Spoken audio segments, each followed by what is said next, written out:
Good morning, everybody. Good morning, good morning. Happy Saturday, everybody. It's been a long time since we've done a live stream, so sorry about that. Sorry about that.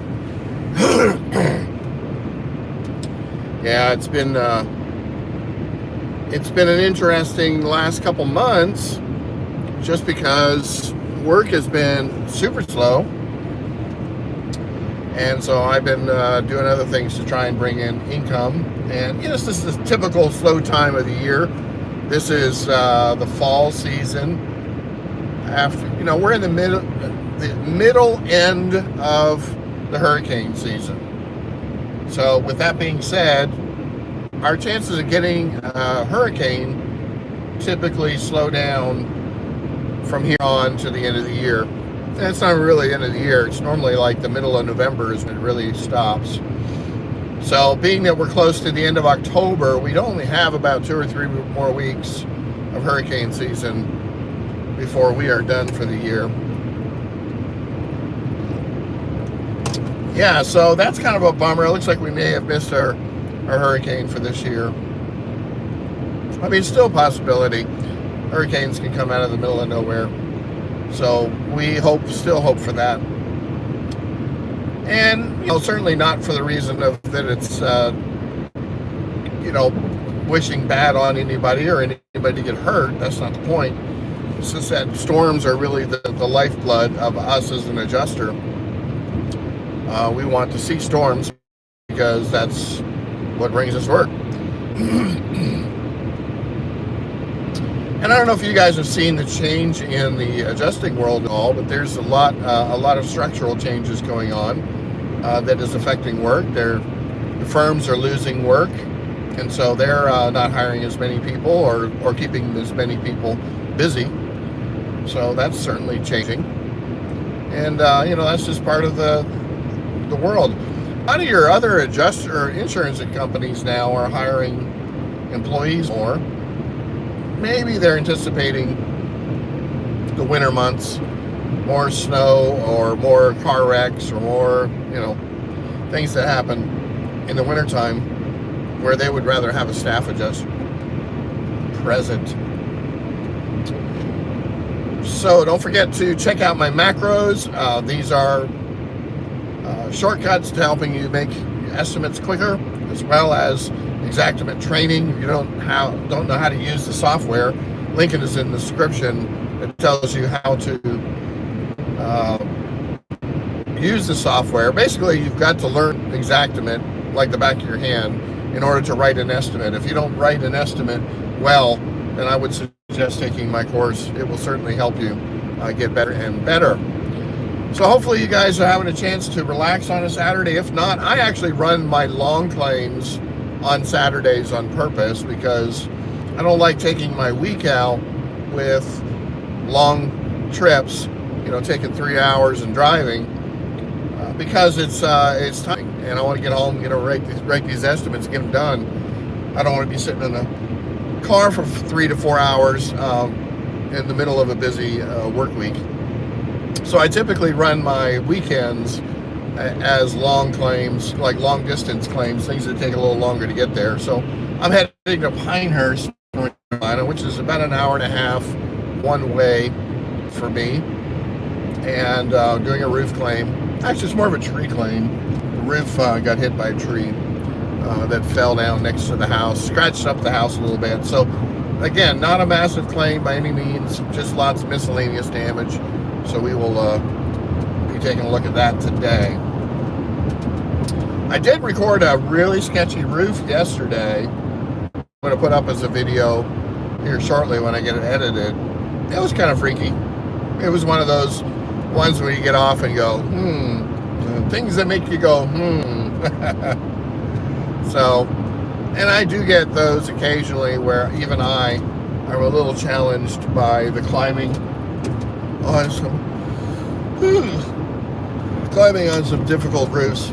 It sometimes happens, but the more that you are careful on a roof and you've spent the time climbing roofs, you will feel more and more comfortable with the things that you do, and you'll know exactly what makes your ladder slip. You know, if you're double pulling, or if you're you know, set your ladder up wrong, whatever. You're gonna know the difference of a good setup ladder, and when you go back later and go, you know, I'm not going to set it up like that again because that caused the ladder to move. So that's what I've done over the years, is I've just set up perfectly on the roofs exactly how the ladder should be. I know what bungees work, you know, how to strap it so that it doesn't move. And those are just good things that you learn over time. The more roofs you climb, the more things that you'll realize you can get away with on how to, you know, how to climb a roof. And so, you know, out of a potentially 3,000 or 4,000 roofs that I've climbed, I've only slipped once, and that was because somebody was not holding the ladder for me on a double pull that they said they were going to. It's kind of a sketchy roof, and so I asked him to hold the ladder, and he didn't do it right. So that was the only reason I fell, but otherwise I've never fallen on anything that I've set up, because I'm very careful with the ladder setups. I learn from my mistakes, or I learn from the slips. And it's not necessarily a bad slip, meaning like a fall slip. It's more like the ladder moved. Like, I bungee everything. And, you know, when I'm doing a double pull, and sometimes, depending on the setup, that ladder will move. And I just memorize why that moved. And then I would never use that setup again. And that's how you can prevent the falls from ever happening. If you learn from those little minor glitches that occur with scenarios that come up, whether it's even a stable ladder that you set up on the bottom, yet you're on a hill and maybe you were in some soft mud and your ladder shifted a little bit while you were on it. Again, you're going to learn from that mistake and go, oh, I should have put a block under that one side of that ladder, or I should have put a rock or something like that to stop it from sinking in the mud. So whatever it happens to be, you know, mulch or gravel or whatever it happens to be, mulch is really bad for sinking once you're on the ladder, and you only find that out after you're on the ladder. But setting up in mulch is probably one of the most common reasons why your ladder would shift on you. Well, I hope you guys are doing good. Feel free to leave any questions or comments. We're going to go live for about 45 minutes. Just while I'm driving over here to Pinehurst, we're going to go live for about 45 more minutes. So if you have any questions, this is your time to ask, because this is free. Yeah, I don't know what my luck is, but my macros, I've been having a few people that have downloaded my macros and then refused to pay. And I'm trying to figure out what's going on with that. One guy wouldn't even return my emails.